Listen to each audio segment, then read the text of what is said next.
قصدا إلى بيته فبينما هو كذلك পৃথিবীতে এখনও ৫৫টি এমন দেশ রয়েছে যারা গুরুতর অপরাধীদের মৃত্যুদণ্ডের সাজা দিয়ে থাকে, কিন্তু এদের মধ্যে এমন কিছু দেশ রয়েছে যারা আসামিদের এমন পদ্ধতিতে মৃত্যুদণ্ড দিয়ে থাকে যা দেখার পর যে কোনো ব্যক্তির ভয়ে পায়ের তলার মাটি সরে যাবে। ফর এক্সাম্পল, উত্তর কোরিয়াতে মৃত্যুদণ্ডের সময় আসামির বাপ মাকে ছেলের মৃত্যু দেখার জন্য ফোর্স করা হয়। আর সৌদি আরবে মৃত্যুদণ্ড কার্যকরের একটি কালো টুইস্ট রয়েছে যা আরও বেশি ভয়ানক।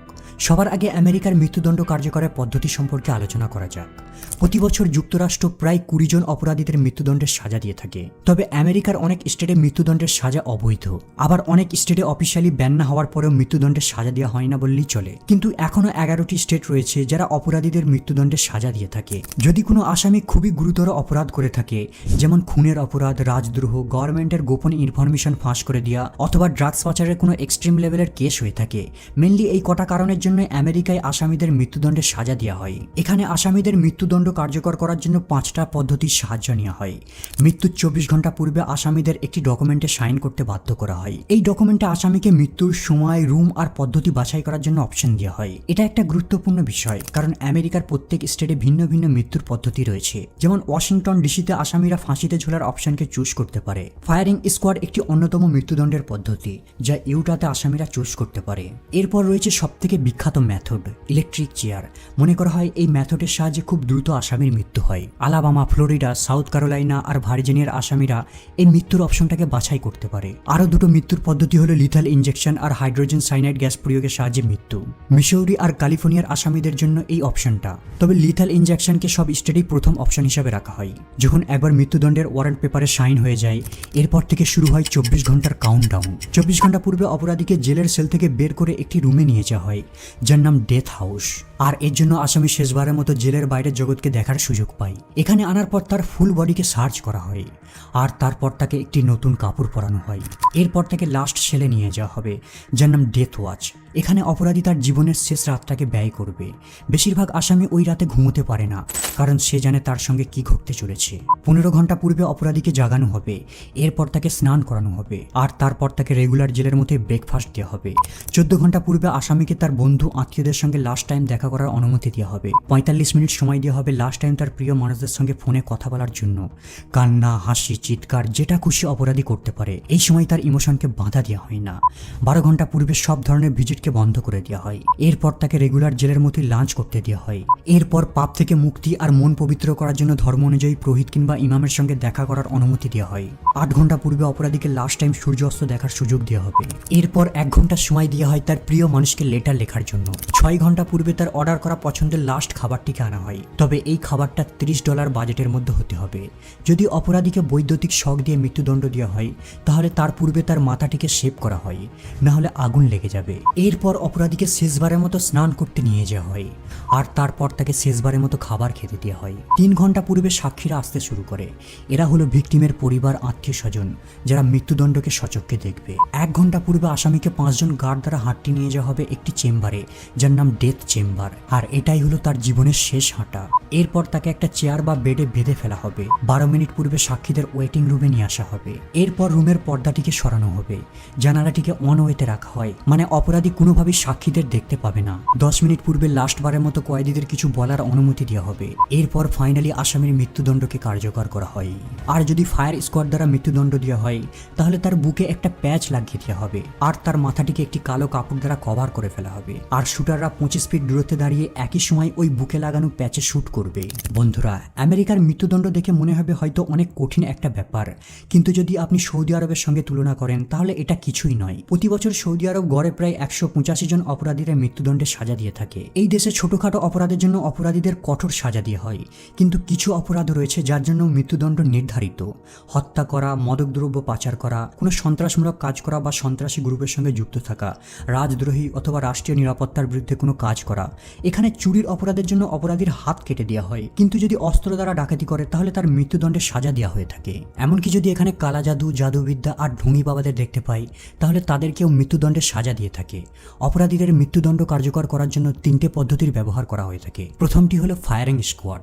এই পদ্ধতিতে দোষী ব্যক্তিদের চোখে কাপড় বেঁধে ক্রস রেঞ্জ থেকে শুট করে দেওয়া হয়। মূলত যারা টেররিজম অ্যাক্টিভিটির সঙ্গে যুক্ত থাকে, স্পেশালি হাই প্রোফাইল কেসগুলির সঙ্গে যুক্ত, তাদেরকেই এভাবে হত্যা করা হয়। দ্বিতীয় ফেমাস পদ্ধতিটি হলো শিরচ্ছেদ। এই পদ্ধতিতে দোষী ব্যক্তিকে পাবলিক প্লেসে নিয়ে গিয়ে সকল আই উইটনেসদের সামনে জাল্লাদ এক কপি ধর থেকে মুন্ডুকে পৃথক করে দেয়। এরপর তার দেহকে ক্রুসিফাই করে পাবলিক প্লেসে ঝুলিয়ে দেওয়া হয়। তবে এটা ট্র্যাডিশনাল ক্রুসিফিকেশনের মতো নয়, পাবলিকের সামনে মৃতদেহকে ডিসপ্লে করা হয় যাতে নাগরিকদের মধ্যে ভীত সৃষ্টি হয়। আর তৃতীয় পদ্ধতিটি হলো সবথেকে ভয়ানক, যেটা স্টোন টু ডেথ নামে পরিচিত।